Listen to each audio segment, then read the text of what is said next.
আসসালামু আলাইকুম। আমরা অনেকেই জীবনে অভিযোগ করি, কেন আমার আয় বাড়ছে না, কেন এত চেষ্টা করেও উন্নতি হচ্ছে না, কেন ঘরে শান্তি নেই।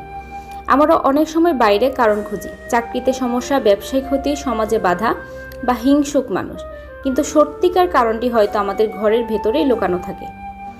স্ত্রীর চোখের কান্না কখনোই শুধুমাত্র পানি নয়, ওই অশ্রুতে লুকিয়ে থাকে দুঃখ, অভিমান আর অসহায়ত্ব। আর যখন একটি স্ত্রী কাঁদে, তখন সেই কান্না আল্লাহর কাছে পৌঁছে যায়।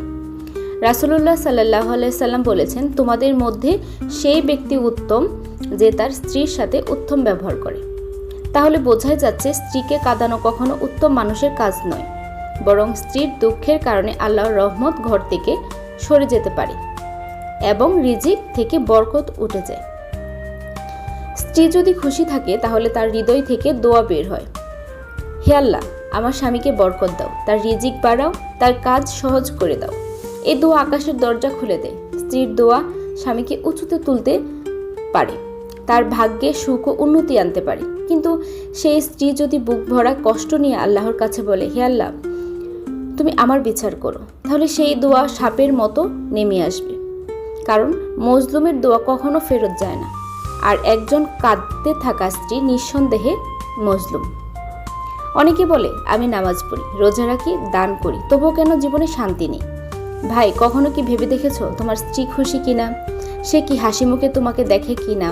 সে কি মনে করে তুমি তার জন্য আশীর্বাদ? যদি উত্তর হয় না, তাহলে এটাই তোমার ব্যর্থতার আসল কারণ। স্ত্রীর কান্না রিজিক শুকিয়ে দেয়, স্ত্রীর অভিমান উন্নতির সব দরজা বন্ধ করে দেয়। আল্লাহ তাআলা বলেছেন, আর তাদের সাথে তোমরা সুন্দরভাবে জীবনযাপন করো। রাসূলুল্লাহ সাল্লাল্লাহু আলাইহি সাল্লাম বলেছেন, মুমিনদের মধ্যে সেই ব্যক্তি সবচেয়ে পূর্ণ ঈমানদার যে তার স্ত্রীর কাছে সবচেয়ে উত্তম আচরণ করে। অর্থাৎ ঈমানের পূর্ণতা আসে স্ত্রীর প্রতি ভালো ব্যবহার করার মাধ্যমে। স্ত্রীকে অবহেলা করা, তার হৃদয় ভেঙে দেওয়া মানে ঈমানকে দুর্বল করে দেওয়া। আমরা দেখছি অনেক স্বামী বাইরে গিয়ে সবার সাথে ভদ্র ব্যবহার করে, কিন্তু ঘরে এসে স্ত্রীর সাথে কথা বলে রুড ভাবে। স্ত্রী হয়তো মুখে কিছু বলে না, কিন্তু একা একা বালিশ ভিজিয়ে কাঁদে। সেই কান্না আল্লাহর কাছে পৌঁছে যায়, আর আল্লাহ তখন বলেন, হে আমার বান্দা, তুমি তোমার দায়িত্ব পালনে ব্যর্থ হলে আমি কেন তোমার জন্য রহমত বর্ষণ করব? প্রিয় ভাই, যদি তুমি উন্নতি চাও, রিজিকে বরকত চাও, জীবনে শান্তি চাও, তাহলে প্রথমেই তোমার স্ত্রীর খেয়াল রাখো, তার মুখে হাসি ফোটাও, কারণ তার খুশি মানেই তোমার জীবনের সফলতা।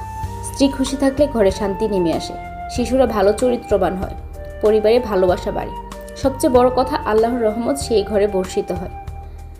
প্রিয় ভাই ও বোনেরা, স্ত্রীর কান্না কোনো ছোট ব্যাপার নয়, এটি রহমতের দরজা বন্ধ করে দেয়। স্ত্রীর খুশি বরং রহমতের দরজা খুলে দেয়। তাই আসুন, আমরা আমাদের দাম্পত্য জীবনকে সুখী করি, স্ত্রীর সাথে ভালো ব্যবহার করি, তাকে সম্মান করি, তার খুশির মধ্য দিয়ে আল্লাহর সন্তুষ্টি অর্জন করতে